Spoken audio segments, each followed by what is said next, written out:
গত 15 দিনে শিলচর মেডিকেল কলেজে 5 জন পেশেন্ট সোয়াইন ফ্লু নিয়ে ভর্তি হয়েছিলেন। যার ভিতরে 4 জন কাছাড় ডিস্ট্রিক্টের, একজন হাইলাকান্দি ডিস্ট্রিক্টের ছিলেন।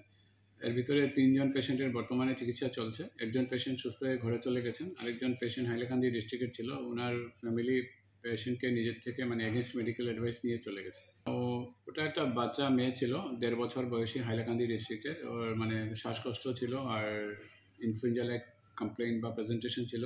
তো পেশেন্টের কন্ডিশন একটু ক্রিটিক্যাল হওয়ায় কনসার্ন ডক্টর ভেন্টিলেটর সাপোর্টে পেশেন্টকে ভর্তি করার কথা ছিল, যার জন্য পেশেন্ট পার্টি পেশেন্টকে ভেন্টিলেটরে না দিয়ে নিজের থেকে এগেইনস্ট ডিসচার্জ মেডিকেল অ্যাডভাইস দিয়ে গেছে ডিসচার্জ। ওই পেশেন্টটা আমাদের এখানে এসেছিল গত 1 তারিখ এবং 1 মে ভর্তি হয়েছিল এবং 4 মে ওখান থেকে চলে গেছে, ছুটি নিয়ে চলে গেছে। আচ্ছা, শিলচর মেডিকেল কলেজে এখন অবধি সোয়াইন ফ্লু নিয়ে কোনো পেশেন্টের মৃত্যু হয়নি। ওই পেশেন্টটা যেটা ছিল ওটা নিজের থেকে ডিসচার্জ নিয়ে চলে গেছে। পরে কি হয়েছে এটা আমাদের জানি না। এজন বাচ্চা ছোৱালী এগৰাকী 1 year 3 months old, তেখেতৰ জ্বৰ, পানী লগা আছিলে, কাহ আছিলে আৰু লগতে অলপ ৰেস্পিৰেটৰী ডিষ্ট্ৰেছ হ'ল। তাৰ কাৰণে আমাৰ চিভিল হস্পিটেলৰ পিডিয়াট্ৰিচিয়ানক দেখাইছে তেখেতে, মা দেউতাই।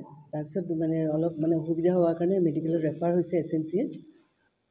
তাৰপিছত ICUত এডমিশ্যন আছিলে, কিন্তু মা দেউতাই আৰু ৰাখিব বিচৰা নাই, বাচ্চাৰ কণ্ডিশ্যন চাই বোলে ঘৰত লৈ আহিলে। অন দ্য ৱে বাচ্চা ঢুকাইছে। তো পৰা যিটো ব্লাড ৰিপৰ্ট আহিছে H1N1 influenza and H3N2 virus.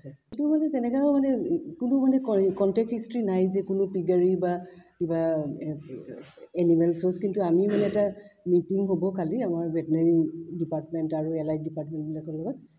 আমি যি মেজাৰ্ছ ল'ব লাগে, সোৱাইন ফ্লু হৈ আতংকিত হ'বলৈ আমি ৰাইজক নহ'বলৈ অনুৰোধ কৰিছোঁ। আৰু আমাৰ যিখিনি মেজাৰ্ছ ল'ব লগা আছে আমি সেইখিনি লৈছোঁ। এক্টিভ ছাৰ্ভেইলেঞ্চ চলি আছে আৰু আমাৰ health DSO surveillance team, district IDSP টীমো গৈছে তাত। আৰু এলাৰ্ট আৰু এৱাৰনেছ এইবিলাক যিখিনি কৰিব লগা আছে ছাৰ্ভেইলেঞ্চ আমাৰ হেল্থ ৱৰ্কাৰ কৰি আছে। এতিয়ালৈকেতো তেনেকৈ পোৱা যোৱা নাই। আৰু এটা ল'ৰা আছে কাটাখাল এৰিয়াৰ পৰা, 13 বছৰীয়া ল'ৰা। তেখেতো SMCত এডমিট হৈ আছে আৰু তেখেতে on the way to recovery. আৰু আমি ৰাইজক অনুৰোধ কৰিম যে আপোনালোকে যাতে কোনো চিমটম থাকিলে ডক্টৰক দেখাই পেলাই কৰে। আৰু ল'ৰা ছোৱালী যদি পানী লগা, জ্বৰ তেনেকুৱা থাকে, স্কুলত নপঠাই সিহঁতক অলপ আইচলেশ্যনত ৰাখি ট্ৰিটমেণ্ট আৰম্ভ কৰিবলৈ অনুৰোধ কৰিম। শিলচর মেডিকেল কলেজে ইনফ্রাস্ট্রাকচার ঠিকই আছে। সোয়াইন ফ্লু নিয়ে এমন আতঙ্কগ্রস্ত হওয়ার কিছু নেই। সোয়াইন ফ্লু আমাদের ইনফ্লুয়েঞ্জার মতোই একটা ডিজিজ। আর শিলচর মেডিকেল কলেজে সোয়াইন ফ্লু ডিটেকশনের আমাদের ল্যাবরেটরি আছে, যেটাতে through RT-PCR test swine flu detect করা যায়। করোনার মতোই, কিন্তু সোয়াইন ফ্লুটা করোনা থেকে অনেক লেস সিভিয়ার। না, শিলচর মেডিকেল কলেজে এখন অবধি সোয়াইন ফ্লু নিয়ে কোনো ব্যক্তি এখন অবধি মারা যান। অ্যাকচুয়ালি সোয়াইন ফ্লু একটা সংক্রামক রোগ। এটা যেরকম করোনা ছিল, করোনার মতোই অনেকটা, কিন্তু করোনা থেকে অনেক লেস সিভিয়ার সোয়াইন ফ্লু। আর সোয়াইন ফ্লু অ্যাকচুয়ালি সাধারণত নর্মাল মানুষের হলে এত আতঙ্কগ্রস্ত হওয়ার কিছু নেই।